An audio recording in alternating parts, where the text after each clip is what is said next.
Walk through downtown San Francisco today and you'll witness something unprecedented. A graveyard of ambition wrapped in floor-to-ceiling glass. Buildings that once hummed with engineers and free-flowing kombucha now sit dark, their lobbies echoing with the footsteps of security guards patrolling emptiness. The commercial vacancy rate has climbed past 34%, the highest in the nation. The city that invented the modern tech economy is now writing its obituary. This isn't a temporary adjustment.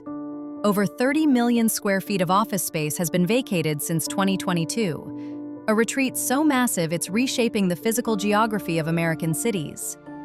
The $20 trillion commercial real estate market is hemorrhaging value as the campuses that symbolized innovation transform into monuments of miscalculation.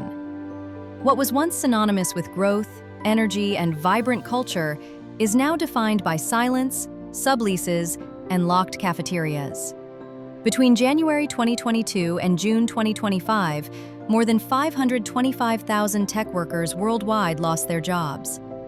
In the United States alone, 310,000 positions evaporated, a labor contraction unseen since the dot-com implosion.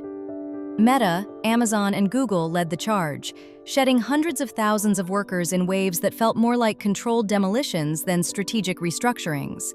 The cuts didn't spare the periphery. They sliced through core departments: engineering, recruitment, human resources. Meta eliminated nearly half its recruitment team during the first two rounds. When you fire the people who hire people, you're signaling something permanent. The pandemic planted the seeds for this collapse, though nobody recognized them as such at the time. In 2020, nearly 90% of tech workers shifted to home offices almost overnight. Companies discovered that productivity didn't crater, projects shipped, code got written. The return that everyone assumed would happen never fully materialized.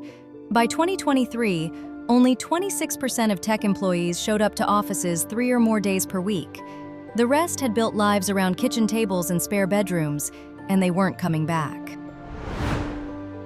San Francisco's office occupancy limped to 39% by mid-2023. Seattle, another tech fortress, managed only 33% by early 2024. The data told a story that real estate developers refused to believe until the subleases started stacking up. Meta canceled 435,000 square feet of Manhattan leases in 2023. Salesforce shed over 700,000 square feet in San Francisco between 2022 and 2024. The industry collectively returned enough office space to fill a small city, an 18% reduction in total tech footprint nationwide. Manhattan now holds 94 million square feet of vacant office space, an all-time record that keeps climbing. The mantra shifted with brutal efficiency. A decade of grow at all costs surrendered to do more with less.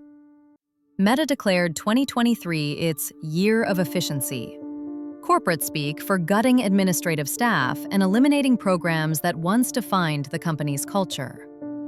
Google restructured departments to kill redundancies, preserving only roles directly tied to engineering output or revenue generation.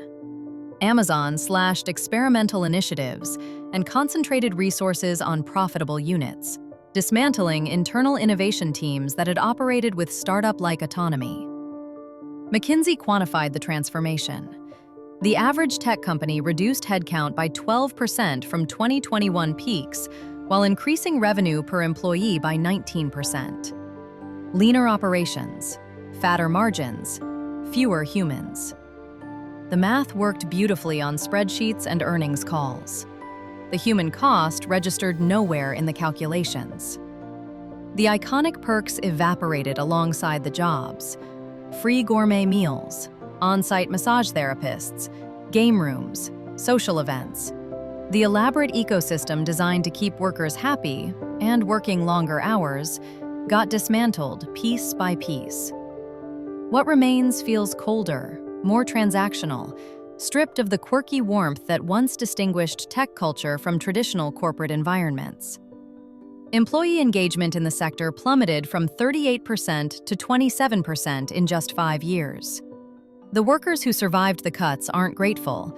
They're disengaged, waiting for the next round of layoffs while updating their resumes in browser tabs their managers can't see. The urban consequences cascade far beyond corporate walls. San Francisco's downtown has become a case study in economic dependency gone wrong. Small businesses that built their models around serving tech workers, laundromats, gyms, lunch spots, coffee shops, report revenue collapses between 50% and 70% compared to pre-pandemic levels.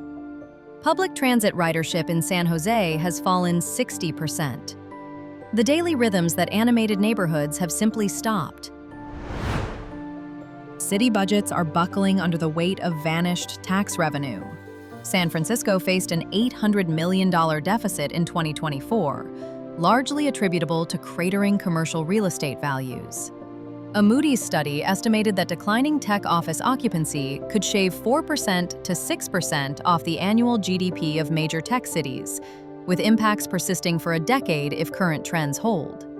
The economic engine that powered municipal ambitions has become a structural void threatening urban sustainability itself. The buildings present their own problem. Tech campuses were designed with specifications so particular, open floor plans for collaboration, specialized infrastructure for server rooms, amenities integrated into every floor, that converting them to other uses borders on impossible. Cities that invested heavily in urban development centered around tech activity now confront a void that's physical, economic, and symbolic all at once. You can't easily turn a Google satellite office into affordable housing or a community center. The architecture resists reinvention. What emerges from this wreckage isn't the death of technology as an industry, it's the death of technology as a place. The sprawling campuses, the commuter trains packed with badge-wearing engineers, the neighborhoods that existed to serve workers who no longer arrive, these belong to a model that's been declared obsolete by the very companies that created it. Remote work won. AI acceleration won. Shareholder pressure for efficiency won. The physical manifestation of tech culture lost. The downtown corridors that once represented the future now represent a warning. Build an economy around an industry's physical presence, and you're one strategic pivot away from ghost town status. San Francisco learned this lesson at a cost measured in billions of dollars and thousands of shuttered storefronts. Other cities are watching nervously, wondering if their own tech dependencies carry the same fragility. The glass towers still gleam in the California sun. Inside, the emptiness grows.